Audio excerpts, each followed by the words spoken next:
नहीं था और वो डीओ नोट की तरह उन्हें लग रहा था, इसलिए उन्होंने खारिज कर दिया है। तो क्या प्रतिक्रिया है सर आपकी? देखिए उसको दोबारा से जो है वो नियमों का हवाला भी दे करके और जिस तरह से माननीय विधानसभा अध्यक्ष ने कहा है, उनका ये प्रेरोगेटिव है कि वो रिजेक्ट करें या उसको आगे प्रिविलेज कमेटी को भेजें। तो जो उन्होंने कहा है कि उसमें नियम का हवाला नहीं दिया गया है, वो नियम का हवाला दे करके और दोबारा से उसको विधिवत रूप से मैं उसको कल सबमिट करूंगा, क्योंकि जो भी बातें उसमें लिखी हैं वो सारी इस सदन की संपत्ति हैं, कार्रवाई का हिस्सा हैं।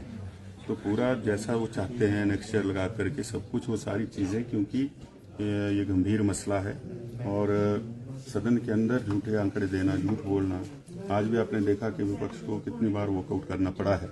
तो इन सारी चीज़ों की गंभीरता को देखते हुए इसको दोबारा से कल मूव करूँगा।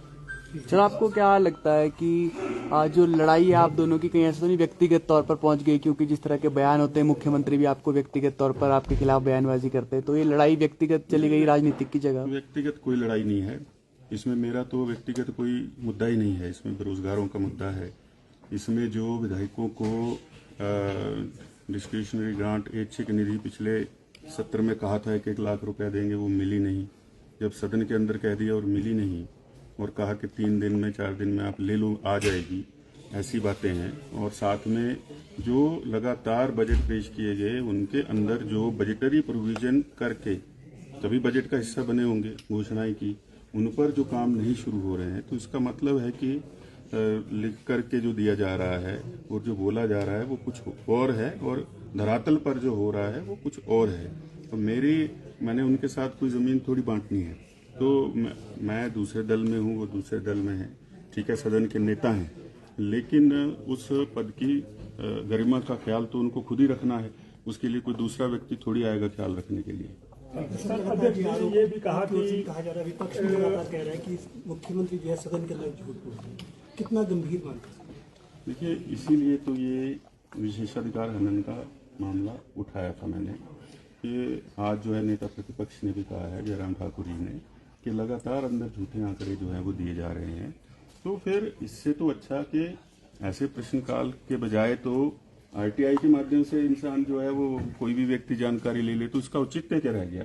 तो चुन करके आने का क्या औचित्य रह गया अगर जानकारी आपको गलत आ रही है? अध्यक्ष जी ने आज ये भी बने रहने के लिए आप प्रिविलेज मोशन लेकर आए हैं। उसके लिए कोई मुझे सुक्खू जी की जरूरत थोड़ी है कि मैं सुर्खियों में आऊँ नहीं आऊँ। तो और उनको क्या मैं बैसाखी बना करके अपनी राजनीति का सफर थोड़ी तय करूंगा। Thank you sir. और फिक्र हमेशा मेरे साथ रहता है। भूषण ज्वेलर्स, अनमोल रिश्तों के लिए। आया ना मुंह में पानी आया ना। आपने मोमोज तो बहुत खाए होंगे, लेकिन वाह मोमोज के मोमोज नहीं खाए तो क्या ही खाया। टेस्ट की बात करूं तो जब मैं वीडियो बना रही थी ना, तो मुंह में इतना पानी आ रहा था कि जल्दी से मोमोज मिले और मैं खाऊं। वाह मोमोज।